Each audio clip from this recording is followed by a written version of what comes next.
Diode যখন forward বায়াসে থাকে তখন যেটা হয়, যেই কন্ডাকশনের যে প্রিন্সিপাল, সেই প্রিন্সিপাল হচ্ছে যে তার অ্যানোডের ভোল্টেজ ক্যাথোডের ভোল্টেজের চেয়ে বেশি হইতে হবে। তো আমাদের যে পি টার্মিনাল আছে, পি টার্মিনালের ভোল্টেজটা এন টার্মিনালের ভোল্টেজের চেয়ে বেশি হইতে হবে। জাস্ট এই শর্ত সাপেক্ষে একটা ডায়োড কন্ডাক্ট করবে। এখন এই ভোল্টেজটা পজিটিভ, এই ভোল্টেজটা যদি 5 ভোল্ট হয় আর ক্যাথোডের ভোল্টেজটা যদি 4 ভোল্ট হয় তাহলে ডায়োড কন্ডাক্ট করবে। একইভাবে অ্যানোডের ভোল্টেজ যদি -5 ভোল্ট হয় আর ক্যাথোডের ভোল্টেজ যদি -6 ভোল্ট হয় তাহলেও ডায়োডটা কন্ডাক্ট করবে। কারণ হচ্ছে যে অ্যানোডের ভোল্টেজ ক্যাথোডের ভোল্টেজের চেয়ে বেশি, অর্থাৎ VA টু কে যে ভোল্টেজটা, এই ভোল্টেজটা গ্রেটার দেন 0 হইতে হবে। VA মাইনাস VK এটা গ্রেটার দেন 0 অথবা VA is greater than VK, এই শর্ত সাপেক্ষে একটা ডায়োড কন্ডাক্ট করবে কিংবা ফরওয়ার্ড বায়াসে হবে। ফরওয়ার্ড বায়াসে থাকলে কি হবে, রিভার্স বায়াসে থাকলে কি হবে, ইন্টারনাল ফিজিক্স কিভাবে চেঞ্জ হয়, এগুলা বেশ কিছু আলোচনা করা হয়েছে, এটা গত ক্লাসের আলোচনায় ছিল। আজকে আমরা নতুন যে ইয়েটা দেখতে চাই সেটা হচ্ছে যে আমাদের জেনার ডায়োড। জেনার ডায়োডের জেনার ডায়োড একটা বিশেষ টাইপের ডায়োড যেটা স্পেসিফিক্যালি ব্রেকডাউন রিজিয়নে কাজ করে থাকে। তো ডায়োডের যে আইভি ক্যারেক্টারিস্টিক্স, সেই আইভি ক্যারেক্টারিস্টিক্স আমরা দেখছি যে আইভি ক্যারেক্টারিস্টিক্স ফরওয়ার্ড বায়াস হইলে ডায়োডের ভোল্টেজ, ডায়োড কন্ডাক্ট করার পরে ডায়োডের ভোল্টেজ সাপেক্ষে কারেন্ট এক্সপোনেনশিয়ালি রাইজ করে। আর যখন রিভার্স বায়াস রিজিয়নে চলে যায় তখন ডায়োডের ভিতর দিয়ে খুব সামান্য একটা কারেন্ট ফ্লো হয়, যেটা হচ্ছে গিয়ে থার্মালি জেনারেটেড হোল আর ইলেকট্রনের কারণে খুব মিনিমাম একটা কারেন্ট ফ্লো হয়, যেটাকে রিভার্স স্যাচুরেশন কারেন্ট বলে, আইএস। এখন যখন এমন রিভার্স বায়াসের রিভার্স ভোল্টেজ যেটা, সেই রিভার্স ভোল্টেজের একটা লিমিট আছে, যে লিমিট পর্যন্ত ডায়োড রিভার্স কন্ডিশনকে মেনটেন করতে পারে। সেই লিমিটটা এক্সিট করে গেলে একটা নি রিজিয়ন আছে, এই নি রিজিয়নের পরে তুমি যদি ভোল্টেজটাকে এক্সিট করো রিভার্স রিজিয়নে, তাহলে ডায়োডের ভিতর দিয়ে ইমেন্স পরিমাণ কারেন্ট ফ্লো হইতে পারে।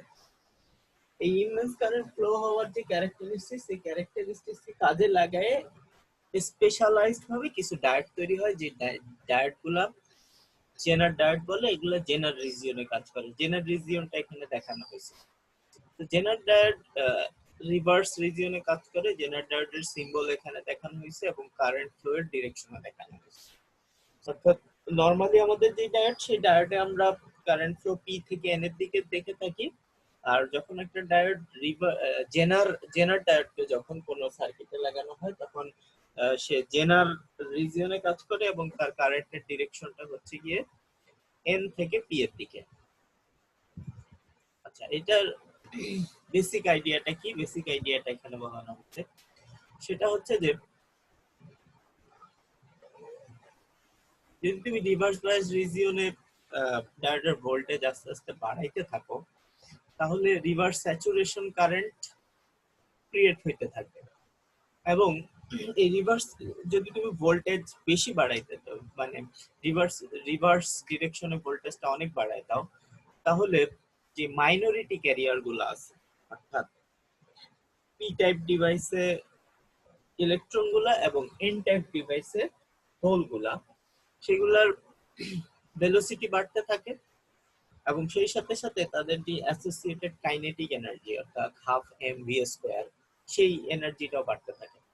এনার্জিটা বাড়তে বাড়তে এবং ভোল্টেজ যত বাড়াবা তত বেশি আসলে ইলেকট্রন হোল এই মাইনরিটি ক্যারিয়ার গুলা জেনারেশন বেড়ে যাবে এবং এই মাইনরিটি ক্যারিয়ার গুলোর এনার্জি বেড়ে যাবে। এনার্জি বেড়ে যাওয়ার কারণে যেটা হবে যে তাদের কলিশন ঘটার সংখ্যা এবং কলিশনের যে এনার্জি, সেই এনার্জিটা বাড়তে থাকে। এবং যদি ভোল্টেজটা পর্যাপ্ত পরিমাণ বেশি হয় তাহলে এই কলিশন গুলা অনেক বেশি বেড়ে যায় এনার্জির ইনক্রিমেন্টের কারণে। এবং এই কারণে একটা আয়নাইজেশন প্রসেস তৈরি হয়, যে প্রসেসে ভ্যালেন্স ব্যান্ডের যে ইলেকট্রন গুলো আছে সেগুলো সাফিসিয়েন্ট এনার্জি গেইন করে তারা ফ্রি ইলেকট্রন হিসেবে প্যারেন্ট অ্যাটমের ফ্রি ইলেকট্রন হিসেবে চলে আসে। আমরা নরমালি জানি যে কন্ডাকশন ব্যান্ডের ইলেকট্রন গুলোকে রিলিজ করা তুলনামূলকভাবে সোজা, কিন্তু এখানে যে ব্যালেন্স যে ইলেকট্রন গুলো আছে সেই ব্যালেন্স ইলেকট্রন গুলো যখন রিলিজ হয়ে যায় তখন নতুন নতুন ভ্যালেন্স ব্যান্ড থেকে নতুন নতুন ক্যারিয়ার তৈরি হতে থাকে, অর্থাৎ হোল এবং ইলেকট্রন দুইটাই তৈরি হতে থাকে। ভোল্টেজ যত বাড়াবা তত তাদের মধ্যে এনার্জি আরো বাড়তে থাকে, এনার্জি বাড়ার কারণে আরো কলিশন ঘটতে থাকে, আরো কলিশন ঘটার কারণে আরো নতুন নতুন ইলেকট্রন হোল রিলিজ হতে থাকে। ফলে একটা হাই অ্যাভালাঞ্চ কারেন্ট তৈরি হয়, যেটা মানে যেটা ক্রমান্বয়ে বাড়তে থাকে। এবং এই অ্যাভালাঞ্চ ব্রেকডাউন রিজিয়নটাকে আমরা ভ্যালেন্স রিজিয়ন যেটা, বা সরি জেনার রিজিয়ন যেটা, সেই জেনার রিজিয়নে এই ঘটনাটা নিয়ন্ত্রণহীন অবস্থায় চলে যায় বলা যায়।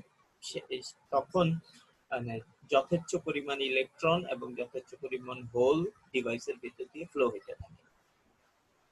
এখন জেনার রিজিয়নে কাজ করানোর জন্য এই জেনার রিজিয়ন কোথায় আছে, একটা ডিভাইসের জেনার রিজিয়নটা কোন ভোল্টেজে হবে, সেই ভোল্টেজটা নির্ভর করে হচ্ছে গিয়ে ডোপিং কিরকম করা হয়েছে। তাহলে যদি ডোপিং এর পরিমাণ বাড়ায় দেওয়া হয়, অর্থাৎ পি টাইপ এবং এন টাইপের ডোপিং এর পরিমাণ বাড়ায় দেওয়া হয়, তাহলে আমাদের এই যে ভিজেড ভোল্টেজটা আছে, অর্থাৎ জেনার যে ভোল্টেজটা আছে, এই ভোল্টেজটা কমে আসতে শুরু করে। যেমন এখানে যদি এটা -100 ভোল্টে হয়, তুমি যদি ডোপিং বাড়াইতে থাকো তাহলে এটা কমতে কমতে -75, -50, -40 এরকম একটা রিজিয়নে আসতে পারে। তো ভিজেড কে যদি আমরা কমাইতে চাই তাহলে যেটা করতে হবে যে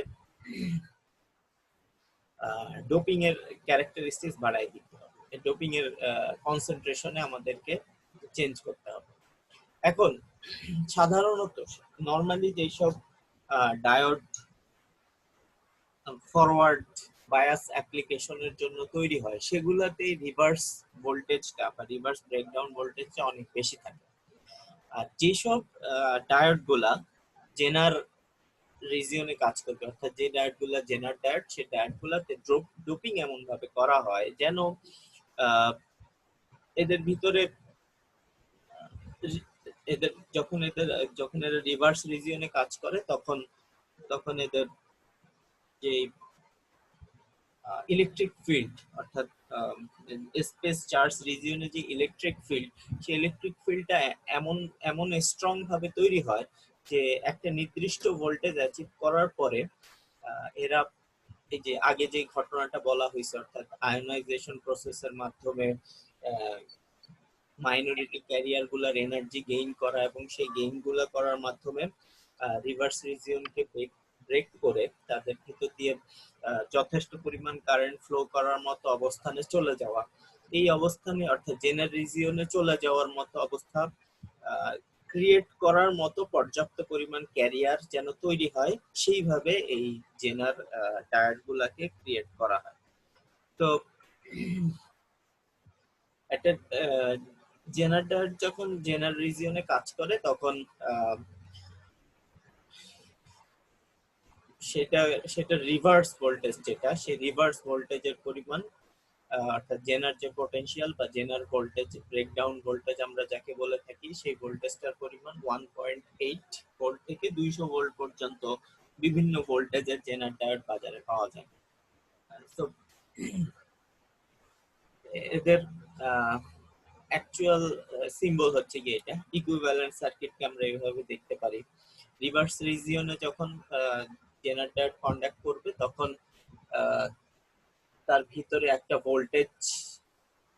ভোল্টেজ সোর্স এবং একটা ইকুইভ্যালেন্ট রেজিস্ট্যান্স দিয়ে এই জেনার ডায়োডটাকে রিপ্লেস করা যায়। আর যদি আর জেড এর পরিমাণ খুব ছোট হয়, সার্কিটের অন্যান্য রেজিস্ট্যান্স বা অ্যাপ্রক্সিমেশন যদি করা হয় তাহলে জাস্ট সিম্পলি জেনার ডায়োডকে একটা ভোল্টেজ সোর্স দিয়ে রিপ্লেস করলেও চলে, যেমন নরমাল ডায়োডের ক্ষেত্রে আমরা করে থাকি। তার মানে হচ্ছে যে সে সে একটা ভোল্টেজকে মেনটেন করতে পারে, এবং এই ভিজেড ভোল্টেজটা হচ্ছে গিয়ে এই যে জেনার ব্রেকডাউন ভোল্টেজ, অর্থাৎ এই যে ভোল্টেজটা দেখানো হচ্ছে সেই ভোল্টেজটার সমান। তো কোথাও যদি স্মল লেভেলে ভোল্টেজ রেগুলেশনের দরকার হয় সেই ক্ষেত্রে আমরা জেনার ডায়োডকে ইউজ করতে পারি। পাওয়ারের রেটিং হচ্ছে গিয়ে এদের 1/4 অফ ওয়াট থেকে 50 ওয়াট পর্যন্ত। সাধারণত সিলিকন দিয়ে জেনার ডায়োড গুলো তৈরি করা হয়। জেনার ডায়োডের অ্যাপ্লিকেশন গুলা স্মল স্মল ইলেকট্রিক সার্কিটে, যেখানে ব্যালেন্সিং এর দরকার হয়, অর্থাৎ লোডে আমাদের ভোল্টেজ রেগুলেশনের দরকার হবে। লোড ক্রমাগত চেঞ্জ হইলেও যেন তার অ্যাক্রসে ভোল্টেজ ঠিক থাকে, এই টাইপের অ্যাপ্লিকেশন মেনটেন করার জন্য আমাদেরকে জেনার ডায়োড ইউজ করা হতে পারে। আর কিছু স্পেশাল ডায়োড আছে যে ডায়োড গুলা সম্বন্ধে একটু ধারণা থাকা দরকার। তার মধ্যে হচ্ছে গিয়ে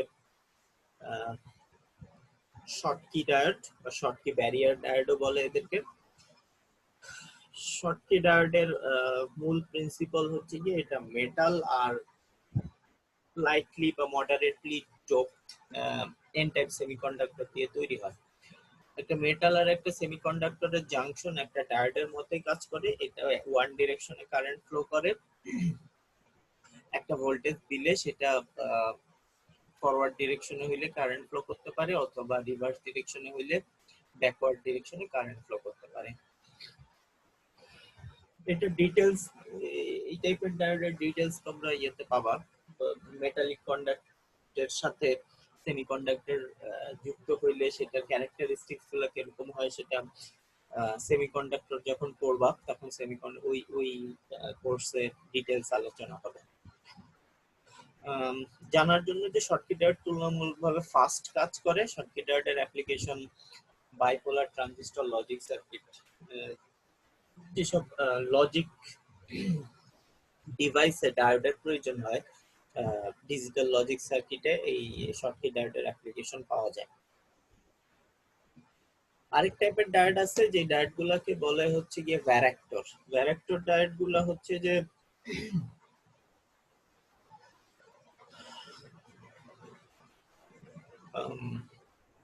এই ডায়োড গুলো ভোল্টেজ ভ্যারিয়েবল ক্যাপাসিটর হিসেবে কাজ করতে পারে। অর্থাৎ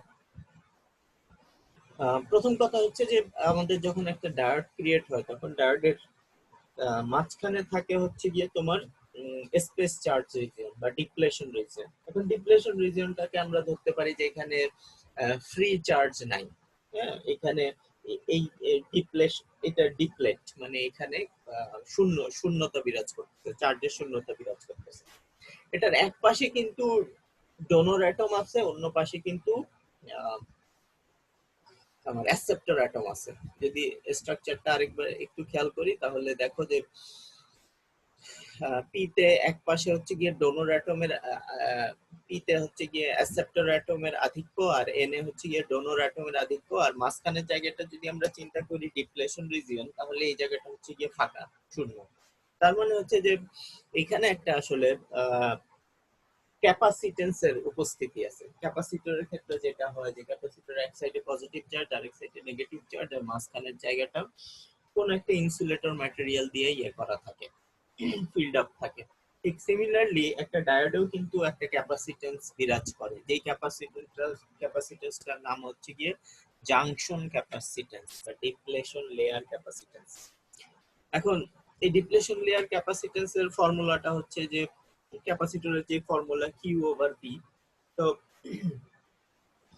পুরো ডিপ্লেশন লেয়ারের মধ্যে ডিপ্লেশন লেয়ারের দুই পাশে চার্জের ডেনসিটি আর হচ্ছে গিয়ে রিভার্স রিজিয়নে এটার একটা ডিপ্লেশন লেয়ার অবশ্যই রিভার্স রিজিয়নে থাকবে।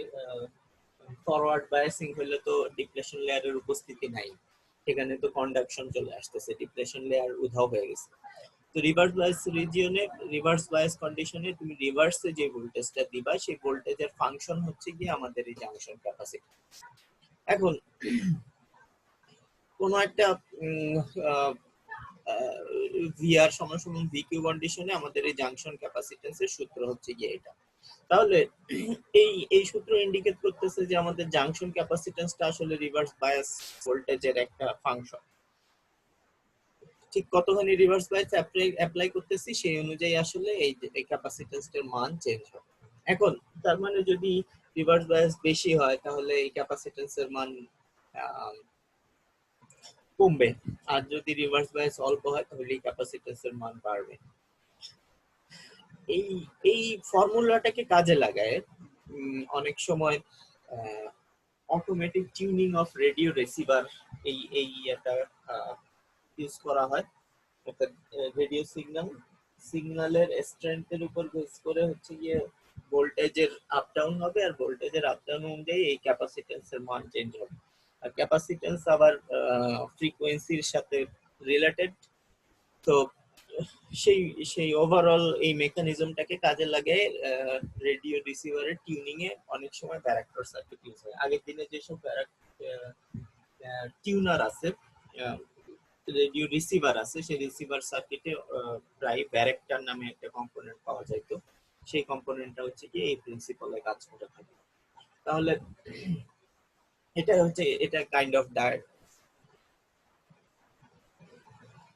সো এটা ওয়ান টাইপ অফ ডায়োড। আরেক রকম ডায়োড আছে যেগুলোকে আমরা ফটো ডায়োড বলি। ফটো ডায়োড হচ্ছে যে আলোর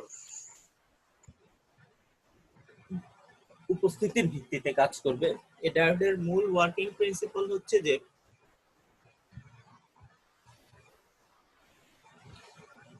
কোন একটা ডায়োডের জাংশনে যদি এসে আলো পড়ে তাহলে যে ফোটনটা এসে তোমার জাংশনে ইম্প্যাক্ট করবে, সেই ফোটনের শক্তি যদি পর্যাপ্ত পরিমাণ থাকে তাহলে সে একটা কোভ্যালেন্ট বন্ডকে ব্রেক করবে। আর একটা কোভ্যালেন্ট বন্ড ব্রেক হয়ে গেলে যেটা হবে যে একটা হোল তৈরি হবে আর একটা ইলেকট্রন রিলিজ হয়ে যাবে। তো একটা ইলেকট্রন হোল পেয়ার জেনারেশন হয় ডিপ্লেশন লেয়ার থেকে। তো এবং ডিপ্লেশন লেয়ারে যদি ডিপ্লেশন লেয়ারটা রিভার্স বায়াস রিজিয়নে কাজ করে তাহলে রিভার্স বায়াসের উপস্থিতির কারণে ভোল্টেজ, এক্সটার্নাল যে ভোল্টেজ সোর্স আছে সেই ভোল্টেজ সোর্সের কারণে যে ইলেকট্রিক ফিল্ড আছে সেই ইলেকট্রিক ফিল্ড হোলকে একদিকে ঠেলে দিবে আর ইলেকট্রনকে আরেকদিকে টেনে নেবে। ফলে একটা ইলেকট্রন হোল পেয়ার জেনারেট হইলো এবং সেখান থেকে একটা রিভার্স কারেন্ট তৈরি হইলো। এইভাবে যে কারেন্টটা তৈরি হয় সেই কারেন্টটাকে বলে ফটো কারেন্ট। আর ফটো কারেন্ট যে ডিভাইস যে ডায়োডে পাওয়া যায় সেই ডায়োডকে ফটো ডায়োড বলে। তো ফটো ডায়োড এমন ভাবে তৈরি হয় যে ফটো ডায়োড লাইট সিগন্যাল থেকে ইলেকট্রিক্যাল সিগন্যাল বা ইলেকট্রিক্যাল কারেন্ট জেনারেট করতে পারে। তো এই টাইপের ডায়োড গুলোকে বলা হয় ফটো ডায়োড। যদি রিভার্স ভোল্টেজ নাও থাকে তারপরেও যদি জাংশনে এসে আলো পড়ে এবং সেখানে যে ইলেকট্রন হোল পেয়ারটা তৈরি হয় সেই হোল পেয়ারটা যদি বাইরের সার্কিট দিয়ে কালেক্ট করা যায় তাহলে তুমি একটা ভোল্টেজ পাবা বা একটা আউটার সার্কিটে একটা কারেন্ট পাবা। এটাই হচ্ছে আমাদের সোলার সেলের মূল প্রিন্সিপাল। সোলার সেলে কিন্তু একটা প্রত্যেকটা সোলার সেলের ইউনিট স্ট্রাকচারে একটা করে ফটো ডায়োড থাকে এবং সে লাইটের এনার্জিকে ইলেকট্রিক্যাল এনার্জিতে কনভার্ট করতে পারে। আচ্ছা, এটা হচ্ছে গিয়ে ফটো ডায়োডের প্রিন্সিপাল। আর আরেকটা ডায়োড হচ্ছে গিয়ে এলইডি, লাইট এমিটিং ডায়োড। এটার সাথে আমরা সবাই খুব পরিচিত। এটা ঠিক অপোজিট প্রিন্সিপালে কাজ করে। ফটো ডায়োডে আলো এসে পড়লে ইলেকট্রিক কারেন্ট জেনারেট হয়, আর লেডে কারেন্ট ফরওয়ার্ড কারেন্ট পাস হলে সেখান থেকে আলো উৎপন্ন হয়। তো তুমি যদি একটা লেডকে ফরওয়ার্ড বায়াস করো তাহলে লেডের জাংশনের স্ট্রাকচারটা এরকম যে স্ট্রাকচারের কারণে একটা ফোটন এমিট হবে এবং এই ফোটনের যে ফ্রিকোয়েন্সি রেঞ্জ সেই রেঞ্জটা হবে কি আমাদের লাইটের রেঞ্জের ভিতরে, ফলে আমরা সেই লাইটটা দেখতে পাবো। এবং সেই এমিশনের এনার্জি কম বেশি করে বিভিন্ন রঙের আলো তৈরি করা যাবে। তো So light emitted by LED is proportional to এই যে লাইটটা তৈরি হবে সেটা হচ্ছে গিয়ে কত number of recombination that take place in the junction. So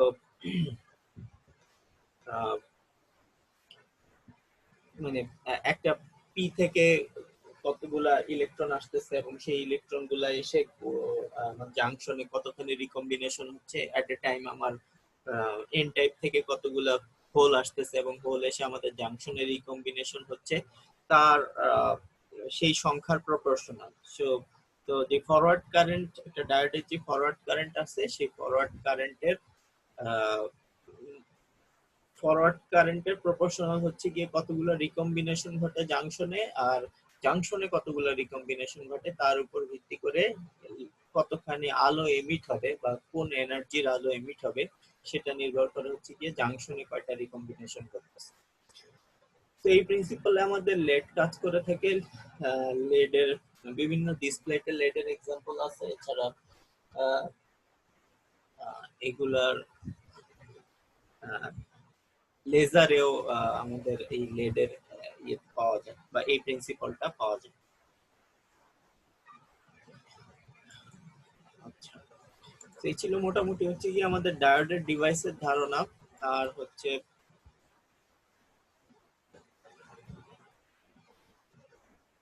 পরবর্তী টপিকে আমরা ইন্ট্রোডাকশনটা দিতে চাই, সেটা হচ্ছে যে আমাদের পরের টপিক হচ্ছে থাইরিস্টর। তোমরা কি স্লাইডটা দেখতে পাচ্ছ?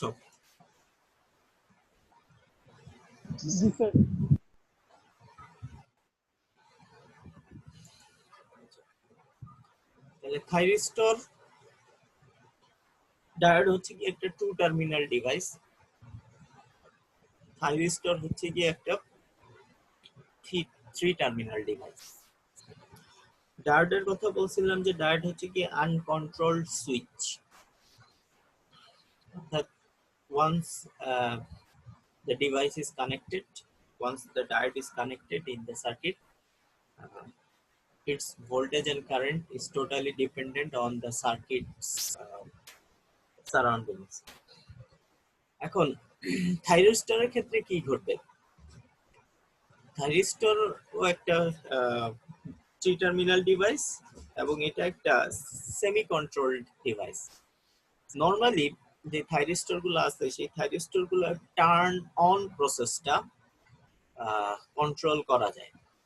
তো ইন দ্যাট সেন্স এটা ওয়ান টাইপ অফ কন্ট্রোল আছে, টার্ন অন কন্ট্রোলটা তোমার ইউজার এন্ডে আছে বা আমাদের হাতে আছে, এই কারণে এটাকে একটা সেমি কন্ট্রোলড ডিভাইস হিসেবে সেমি কন্ট্রোলড ডিভাইস বা সেমি কন্ট্রোলড ইলেকট্রনিক সুইচ হিসেবে আমরা ইউজ করতে পারি।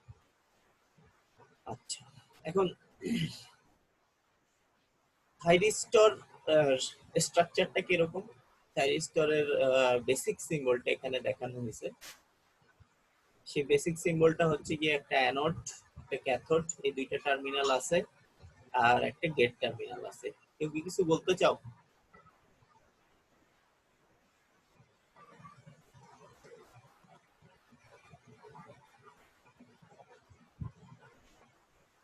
আচ্ছা, তাহলে cross sectional point of view থেকে যদি আমরা দেখি তাহলে থাইরিস্টরের বেসিক স্ট্রাকচারটা এরকম। এখানে তিনটা জাংশন থাকে, পিএন এই টাইপের স্যান্ডউইচ স্ট্রাকচার থাকে এবং পিএন স্যান্ডউইচ স্ট্রাকচারের ভিতরে একটা পি এর সাথে অ্যানোড, আর একটা অন্য মাথায় এন এর সাথে ক্যাথোড, আর হচ্ছে গিয়ে মাঝখানে গেটের একটা টার্মিনাল থাকে। কি প্রিন্সিপালে কাজ করে এটা আমরা ডিটেইলস দেখব, শুরু থেকে শেষ পর্যন্ত স্টেপ ওয়াইজ দেখব। প্রথমে আমরা শুধু বেসিক আইডিয়াটা দেখে রাখি। এখন থাইরিস্টর হচ্ছে আসলে একটা ফ্যামিলির নাম, এই ফ্যামিলির আন্ডারে অনেকগুলো মেম্বার আছে, অর্থাৎ এই যে থ্রি টার্মিনাল ডিভাইসটা আমরা বলতেছি থাইরিস্টর বলতেছি, এটা আসলে অনেকগুলো ডিভাইসকেই থাইরিস্টর নামে আখ্যায়িত করা যায়। তার মধ্যে এসসিআর, জিটিও, এমসিটি এরকম বিভিন্ন নামের মেম্বার আছে এই ফ্যামিলির আন্ডারে। তো এসসিআর টা কি? এসসিআর ও একটা থ্রি টার্মিনাল ডিভাইস, যেটার বেসিক স্ট্রাকচার এরকম, এটাকে বলে সিলিকন কন্ট্রোল রেকটিফায়ার। তারপরে ট্রায়াক আছে একটা, সেটাও একটা থ্রি টার্মিনাল ডিভাইস। ট্রায়াকের ফুল মিনিং হচ্ছে গিয়ে, ফুল ফর্ম হচ্ছে গিয়ে ট্রায়োড ফর অল্টারনেটিং কারেন্ট। আরেকটা আছে এরকম থ্রি টার্মিনাল ডিভাইস, তার হচ্ছে GTO, gate turn off thyristor. আর একটা আছে এমসিটি, মস কন্ট্রোল থাইরিস্টর। এছাড়াও আরো ভিন্ন নামে আরো কিছু থাইরিস্টর আছে, এগুলো হচ্ছে কি কমনলি ইউজ। আচ্ছা, অনেক সময় বিভিন্ন বইতে দেখা যায় যে কোনো বইতে এই থ্রি টার্মিনাল ডিভাইস লিখে সেটাকে থাইরিস্টর নাম দিয়ে ইউজ করতেছে, আবার অনেক সময় দেখা যায় যে বইতে, বিভিন্ন বইতে এসসিআর লিখে পুরা থ্রি টার্মিনাল ডিভাইসকে ইউজ করতেছে। তো থাইরিস্টর আর এসসিআর হচ্ছে গিয়ে সিনোনিমাসলি ইউজ হয়। কোন কোন বইতে দেখবা যে সব থ্রি টার্মিনাল ডিভাইসই মানে এই নরমাল থ্রি টার্মিনাল ডিভাইস গুলা স্পেশালাইজ না হইলে থাইরিস্টর লিখতেছে, আবার কোথাও শুধু এসসিআর লিখতেছে। থাইরিস্টরে যেখানে লার্জ কারেন্ট এবং লার্জ ব্লকিং ভোল্টেজ দরকার হয়, অর্থাৎ হাই ভোল্টেজ অ্যাপ্লিকেশন বা হাই পাওয়ার অ্যাপ্লিকেশন যেগুলো আছে সেগুলোতেই মেইনলি থাইরিস্টর ইউজ হয়। তবে থাইরিস্টর গুলার একটা বৈশিষ্ট্য হচ্ছে থাইরিস্টর গুলার সুইচিং ফ্রিকোয়েন্সি হাই না, লো সুইচিং ফ্রিকোয়েন্সিতে ইউজ হয়। যেমন আমাদের নর্মাল যে লাইন পাওয়ার সাপ্লাই আছে 50 হার্জ বা 60 হার্জ, এই টাইপের নর্মাল ফ্রিকোয়েন্সির জন্য থাইরিস্টর ইউজ করা যায়, তবে হাই ফ্রিকোয়েন্সি অ্যাপ্লিকেশনের জন্য সাধারণত থাইরিস্টর ইউজ করা হয় না।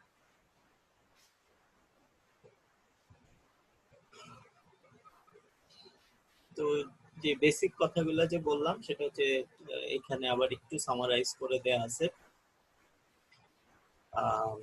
সেটা হচ্ছে যে থাইরিস্টর গুলা পি এবং এন টার্মিনাল থাকে, যেগুলোকে আমরা অ্যানোড এবং ক্যাথোড নামে আখ্যায়িত করে থাকি। থার্ড যে টার্মিনালটা সেটা গেট টার্মিনাল হিসেবে কাজ করে। এই গেটের কন্ট্রোলটা বা গেটে যে সার্কিটটা কানেক্টেড থাকে সেটা তুলনামূলকভাবে অনেক বেশি কমপ্লেক্স এবং ইন্টিগ্রেটেড সার্কিট দিয়ে তৈরি করা হয়ে থাকে। গেট সার্কিট নিয়ে আমরা যখন ডিভাইসগুলো একটা একটা করে আলোচনা করব, তখন গেট সার্কিট হয়তো দেখতে পাবো যে গেট সার্কিট দেখতে সার্কিটগুলো কিরকম হয়। আর হচ্ছে যে এটাও এখন ওয়ান্স গেটে গেটকে তুমি অন করে দিলাম, নামই বোঝা যাচ্ছে যে গেটটা আসলে অন অফ এর কাজ করে, ডিভাইসটাকে অন করবে কিংবা অফ করবে। গেট যখন তুমি গেটটাকে অন করে দিলা, তখন আসলে আমাদের এই যে ডিভাইসটা, এই ডিভাইসটা কিন্তু একটা ডায়োড হয়ে যায়। অর্থাৎ তখন এই ডায়োডের যে ক্যারেক্টারিস্টিক, সেই ক্যারেক্টারিস্টিক্সকে মেনটেন করতে থাকে। তো তার মানে হচ্ছে গিয়ে থাইরিস্টর যদি অন অবস্থায় থাকে, গেটে যদি একবার তুমি সুইচ অন করে দাও, তাহলে থাইরিস্টরটাই যদি তুমি ফরওয়ার্ড বায়াস করো, তাহলে সেটা শর্ট সার্কিট হয়ে যাবে এবং সেটা তার ভিতর দিয়ে আইডিয়ালি সে কারেন্ট ফ্লো করতে পারবে। আর যদি রিভার্স বায়াস দাও, গেট অন করে দিছো তারপরেও এটা রিভার্স বায়াস, অর্থাৎ অ্যানোডের পটেনশিয়াল ক্যাথোডের পটেনশিয়ালের চেয়ে কম, তখন সে ওপেন সার্কিট হিসেবে কাজ করবে, অর্থাৎ তার ভিতর দিয়ে কোনো কারেন্ট ফ্লো হবে না। আর একটু আগে যে কথাটা বললাম, সাধারণত যেখানে হাই পাওয়ার হ্যান্ডলিং ক্যাপাসিটি দরকার হয়, অর্থাৎ আমাদের যে বড় বড় পাওয়ার স্টেশন গুলো কিংবা বড় বড় পাওয়ার সার্কিটে যেই যেখানে শুধু সিম্পল টাইপের সুইচিং অন অফ ক্যারেক্টারিস্টিক্স দরকার হয় কিন্তু পাওয়ার অনেক বেশি, সেই সব জায়গায় থাইরিস্টর ইউজ করা হয়, কেননা অন্যান্য ডিভাইসের তুলনায় থাইরিস্টর তুলনামূলকভাবে সস্তা। সিস্টেম, যে সিস্টেমগুলো ভোল্টেজ 1 কিলোভোল্টের বেশি এবং কারেন্ট 100 অ্যাম্পিয়ারের বেশি, সেসব জায়গায় থাইরিস্টর ইউজ করা থাইরিস্টর ইউজ করা হয় সাধারণত, এবং লো ফ্রিকোয়েন্সি অ্যাপ্লিকেশন অবভিয়াসলি। যে ডিভাইসগুলো আমরা নাম দেখলাম, সেই ডিভাইসগুলোর অন অফ ক্যারেক্টারিস্টিক্স এই চার্টটা একটু দেখানো হয়েছে। ডায়োডের অন অফ ক্যারেক্টারিস্টিক্স অর্থাৎ ভোল্টেজের সাথে এটার কারেন্ট কিভাবে ভ্যারি হয় সেটা দেখানো হয়েছে। থাইরিস্টর সেটার সিম্বল এইটা, এটার টার্ন অন অফ বা ভোল্টেজের সাপেক্ষে এটার কারেন্টের ক্যারেক্টারিস্টিক্স এরকম। GTO gate turn off thyristor, এটার সিম্বল এইটা। ট্রায়াকের সিম্বল এইটা। LASCR laser activated SCR silicon control rectifier, সেটার ক্যারেক্টারিস্টিক্স এটা, সেটার সিম্বল এটা। তো নাম থেকে এদের কাজ সম্বন্ধে ধারণা পাওয়া যায়। এখানে যে অন অফ ক্যারেক্টারিস্টিক্সটা দেখানো হয়েছে সেটা হচ্ছে যে শুরুতেই যেটা বললাম যে থাইরিস্টর কিন্তু টার্ন অন হয়ে গেলে একটা ডায়োড, সিম্পলি একটা ডায়োড। তো এখানে যদি থাইরিস্টরের এই ফরওয়ার্ড এবং রিভার্স ক্যারেক্টারিস্টিক্স নিয়ে যদি আমরা আলোচনা করি তাহলে দেখো যে একটা নির্দিষ্ট ভোল্টেজ আছে, সেই ভোল্টেজটা গেটে দিতে হয় এবং এই গেটটা যখন ট্রিগার হয়, এই গেট ট্রিগার হওয়ার আগে তোমার অ্যানোড টু ক্যাথোড ভোল্টেজ একটা নির্দিষ্ট মান থাকতে হয়। এই মানটা থাকলে তখন গেট ট্রিগার করা যায়, এবং যখন গেট ট্রিগার হয়ে যায় তখন এটা কিন্তু একটা ডায়োডে পরিণত হয়েছে, এবং ডায়োডের যে ক্যারেক্টারিস্টিক হুবহু দেখো সেই রকম কারেন্ট এবং ভোল্টেজ ক্যারেক্টারিস্টিক্স মেইনটেইন করতেছে। ফরওয়ার্ড বায়াসে ঠিক ভোল্টেজের সাথে সাথে কারেন্ট এখানে লিনিয়ারলি দেখানো হয়েছে, আরো অ্যাকুরেটলি বললে এক্সপোনেনশিয়ালি রাইজ করবে। আর রিভার্স বায়াস রিজিয়নে দেখো যে ভোল্টেজ একটা নির্দিষ্ট ভোল্টেজ রিভার্স ব্রেকডাউন পর্যন্ত কারেন্টের পরিমাণ একেবারেই নেগলিজিবল, আর রিভার্স ব্রেকডাউন ভোল্টেজে চলে যাওয়ার পরে তারপরে এটা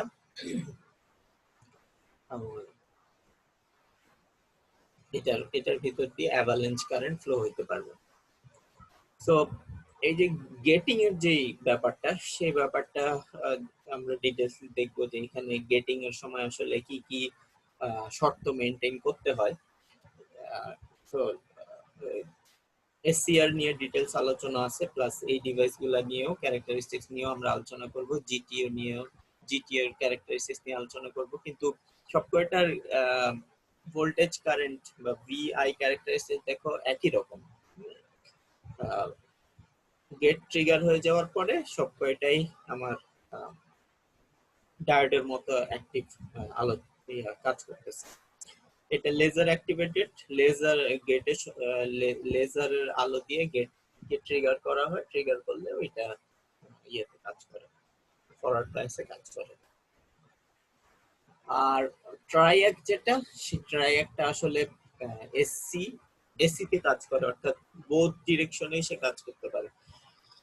ফরওয়ার্ড ভোল্টেজের জন্য মানে ভোল্টেজের যে half cycle, forward half cycle বা পজিটিভ হাফ সাইকেল, সেই পজিটিভ হাফ সাইকেল এটা এ থেকে বি এর দিকে কাজ করবে, আর নেগেটিভ হাফ সাইকেলের জন্য এটা বি থেকে এর দিকে কারেন্ট ফ্লো করবে, এবং এটার গেটের যে সিগন্যালটা, এই গেটের সিগন্যালটা বোথ ডিরেকশনেই এটাকে করতে পারে, ট্রিগার করতে পারে। পজিটিভ ভোল্টেজের জন্য ট্রিগার করতে পারে, নেগেটিভ ভোল্টেজের জন্য ট্রিগার করতে পারে। ডিটেইলস আমরা দেখব, এখানে জাস্ট ভিআই ক্যারেক্টারিস্টিক্স গুলো দেখানো হয়েছে। সামনে আমরা এসসিআর, জিটিও, ট্রায়োক এগুলোর ডিটেইলস আলোচনা করব। থাইরিস্টর ফ্যামিলির সব কয়টারই কোন কন্ডিশনে কোনটা কাজ করে এবং কখন কি ক্যারেক্টারিস্টিক্স দেখায় সেটা নিয়ে আলোচনা করব।